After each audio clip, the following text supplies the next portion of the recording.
Welcome to the first new press avail in our brand new location. This week in the Missouri House, obviously we just finished third reading House Bill 445. I've got Shamed Dogan and Nick Schroer here to talk about that. Well, I was very pleased to have broad bipartisan support for HB 445. It's something that I've been very passionate about since I arrived in the House, because when I was a local elected official, I was very disturbed by the fact that they don't have to live under the same transparency rules that we did here in the House. And so we were bringing them under the same rubric of lobbyist gift limits, of campaign contribution limits, as well as a revolving door so that they can't profit from their public service. So I was very pleased that we were able to get this done, and I look forward to being able to get this to the governor's desk. Questions? Do you anticipate the Senate making some changes to it? Yes, I mean, as we know in the past, the Senate has not been very receptive to ethics bills in general, and so I imagine they're going to have some different thoughts on this, and I'm welcome to negotiate and change some of the language as long as it's reasonable.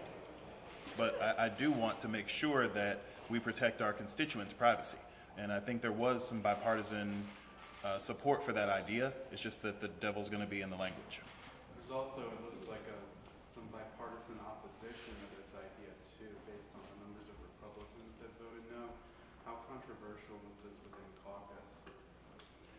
I wouldn't say, I mean, there's a lot of people who are, for philosophical reasons, they don't like campaign contribution limits. They think they're a limit on free speech. So I think that's where some of that opposition came from. I can't speak to every individual who voted no, but I don't expect unanimous support on either side of the aisle for something like this. Yeah, it's just that normally when there's a third read on something, it's pretty unanimous from you guys. It's just strange. Not really. Any other questions on 445? Thanks. The other issue that we worked on and we perfected and printed yesterday was a prescription drug monitoring bill. With us today is Holly Rader, who this is the 7th year she's carried this bill in the House, and so I'll let Holly go ahead and talk about that.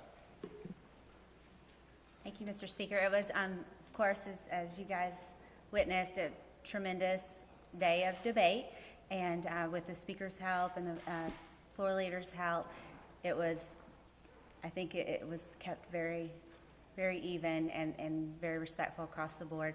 Of course, we have opinions within our caucus that are very different than mine, and I was just pleased to see, I believe 110 might be the highest vote that we've gotten on PDP in the House since I've been here. Any questions? Are you concerned about what happened in the Senate when the bill there tied in committee? So that was truly a fumble, and it was concerning, but there were some members that had not made it yet to committee, and so I don't think that it's reflective in any way of our opportunity to get it through the Senate this year. I think that it was just a fumble. Are you, I don't know how you did this last year or the year before, but have you talked with members of the Senate to try and raise their views or concerns about privacy? Yes, sir. So in our bill that we perfected yesterday, we have some of the negotiated points that we have worked on over the years. And so with current Senate members, and I've also been over there since this year has started, we've added in the to where the information cannot be the sole purpose for a warrant. We've also included a 3-year purge, which is something that we had worked out in years past with senators, and rolling purge, 3 years. And so I think that we've included some of the things to make it a more conservative bill. And I'm hopeful that they will feel the same way. But we wanted to start this year with those included. You know, these are things that we've negotiated in good faith in years past. And we wanted to start with the bill that we felt everyone was in agreement with, and just couldn't get it past those hurdles. But hopefully we have a little bit different makeup in the Senate this year. And so I'm hopeful that we'll be able to come out with a great conservative bill. Senator Schock said that he thought there could be support for having a doctor mandate in that legislation. I know that you had some concerns, though, about amendments on the House possibly killing both chances in the Senate. Right, so 2 years ago it went down in flames with the doctor mandate. I mean, there's no other way to describe what happened. And I certainly want to be mindful of that. The current program, St. Louis County's program, does not have a doctor mandate. And so to me, it's not as important to get the doctor mandate added in right now. If we get a bill passed without a doctor mandate, we are still further along than we are right now. If we don't get a bill passed, then we still have a PDMP without a physician mandate. So I think risking killing the statewide PDMP to see if that physician mandate passes is too big of a risk for me personally. All right. Any other questions about the week? Curious about next week. So am I. My anticipation, this is probably a better question for the full leader, but we will probably be third reading the prescription drug monitoring bill next week. And then I've just put a few other items on the calendar today, and so we'll see what order those come up next week. I have a question for Representative Smith. Yeah. The public defender is presenting today, and he's asking for about $30 million more than they got last year, and they want the juvenile division in St. Louis. Where do you see that going? Well, it's too early to tell. We're working through our process now. We actually just heard from them this morning and reviewed their requests, and we'll go from there. We're going to wrap up department requests next week and then work through our process, and that's a collaborative process, as you know. So I think he makes a lot of good points, and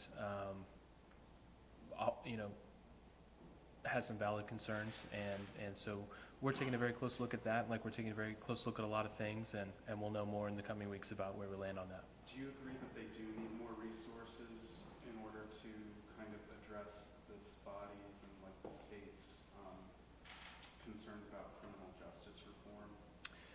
I think that there are that various departments, various obligations of the state, various things we spend money on, a lot of places could use more money if they had that. So I think that you could make the case for these requests, but just again, it's always a matter of a balanced budget.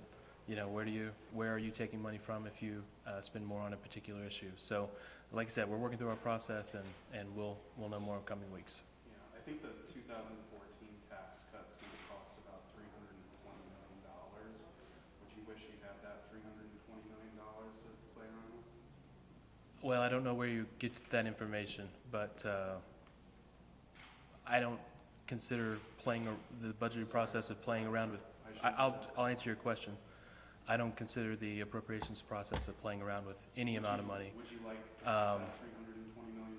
Well, again, I don't know where you get your information from, but we operate within the amount of revenue with which we have to spend, and we'll appropriate and budget responsibly based on that amount. So, yeah. All right. Thanks, everybody.